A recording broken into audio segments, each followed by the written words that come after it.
په 400 کې ټولګوندیز کانفرنس په مخال د پاسپورت د دفتر انتقال رد کړی شوی دی او ویلي دي چې دا د عام ولس په ضد سازش دی او باید چې دا د خپل ځای پاتې کړی شي. خو د 400 د پاسپورت چارواکو پریکړه کړې ده چې دوی به اوس خپل دفتر د تنګي روډ نه بایپاس ته وړي او اوس به خلته خپل چارې سمبالوي. خدای نه دی ویلي چې دغه دفتر به کله خلته منتقل کیږي. خو بل خو د 400 ولسی نمائندګانو په دغه فیصلې د خفګان څرګندونه کړې ده او وايي چې باید د پاسپورت دفتر دی په تنګي روډ پاتې شي ځکه چې دلته ورسره د نادرا دفتر او بانکونه نږدې دي او کو خلته یوړل شي نو بیا به بانک کې د پیسو داخلول لپاره پریکشه کې راځي نو نه یوازې مالی تاوان به کېږي بلکې د جاني تکلیف سره به هم مخ کېږي. په دې غونډه کې د مسلم لیگ نون، قومي وطن پارټي، جماعت اسلامي، مزدور کسان پارټي، پشکلاوت قومي جرګه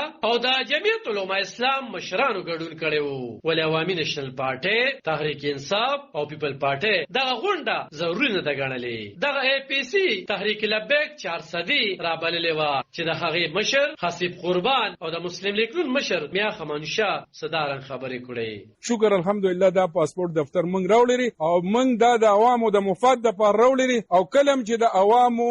مفاد ته پکې نقصاني عوامو ته پکې تکلیفي ان شاء الله د اجازه موږ هیڅ چاله نه ورکو چې داسې څوک حرکت وکړي چې د 400 عوام به پکې ذلیل کیږي. نو زه د 400 عوامو سره دا دونه خبره نه والف خانه دا خو کته ماته ویلې وي زبر ډایرکټر سره دغه سه 1 to 1 ملو شوم تبر سره وي ورته به ویلې چې ستا په دې کې مفاد سره ستا پکې فائدہ څه ده نقصان خو پکې ټول عوام وی چې نقصان دي ستا فائدہ سره چې دا دفتر دی راوړل دلته ولی او سه وړې ولی نو کته ویلې نو زما په خیال دا به دونه خبره رسیدلې نه و. اوسم کله وای ان شاء الله زما مرګري که زم که زما مرګري کته کله وای زما انجنیر صاحب ته ټلیفون وکم تاسو به سره ملو شي که زم که زما مرګري سره زلېګم او ان شاء الله دا دونه خبره نه ده دا به خیر الله پاک په یو ټلیفون باندې نورم زما لیک چې سوي زما د پارټي زما د مشرانو زما د حکومت زمونږ چې سوي نو ان شاء الله مات ګډ غوندي حکومت ته او د شریک د ټولو پی ډی ایم حکومت ته زو د دونه طاقتور حکومت ویلم نشم چې را د اسمان له بدل ستوري را دغه کوم او چې دینو دا بټولر څه چې دینو چې مندونه کوم ګلونه به کوم خو زما چې سوسی زما د پارټي مشرانو چې سوسی ان شاء الله د 400 عوامو سره په هر فورم باندې ولاړی. یو زما درخواست دا دی چې دوی سره موږ د دې نه بعد یو کمیټي فاینلی جوړ شي د هرې پارټۍ نماینده پکې موجود وي او دا کوم صاحب ډایرکټر چې دی نو دا زموږ دشمن هم نه دی همدارنګې زموږ سره دې نه مخکې سورانې ویجاړ او یا ذاتیات هم نه دي راغلي نو په کار دا یو خو زموږ رور د زه د میډیا په وساطت ورته وایم په کار دا چې د دې ضلعې د عوامو د مفادو دپاره خبرې وشي او هغه مفاد تاسو یاد کړئ چې دفتر دلته موجود دي څومره فایده د عوامو ته او چې هلته لاړ شي څومره نقصان د هغې طرف ته زه نه ځم جنرال خبره کوم. دویم زما د ټولو ملګرو نه درخواست دا دی چې موږ یو سیاسي اتحاد جوړ کړو لکه زه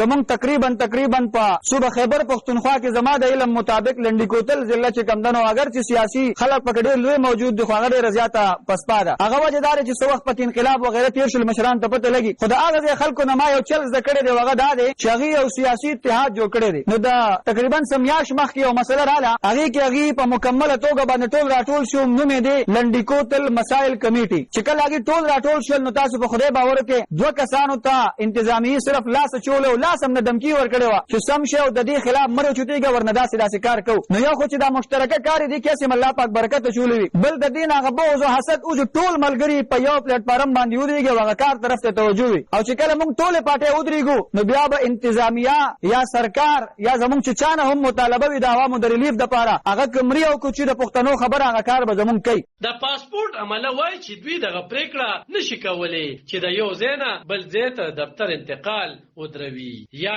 یوسی ځکه چې دغه پریکړه ډي جی پاسپورت کوي خو لسوای چې تنګي روډ دفتر محفوظ خوم دی او آسان خوم دی د یادونه چې کم زیته د دفتر شپ کولو فیصله شوې ده نو خلته یو ځل وړاندې خوم دغه پاسپورت دفتر نه غلا شوی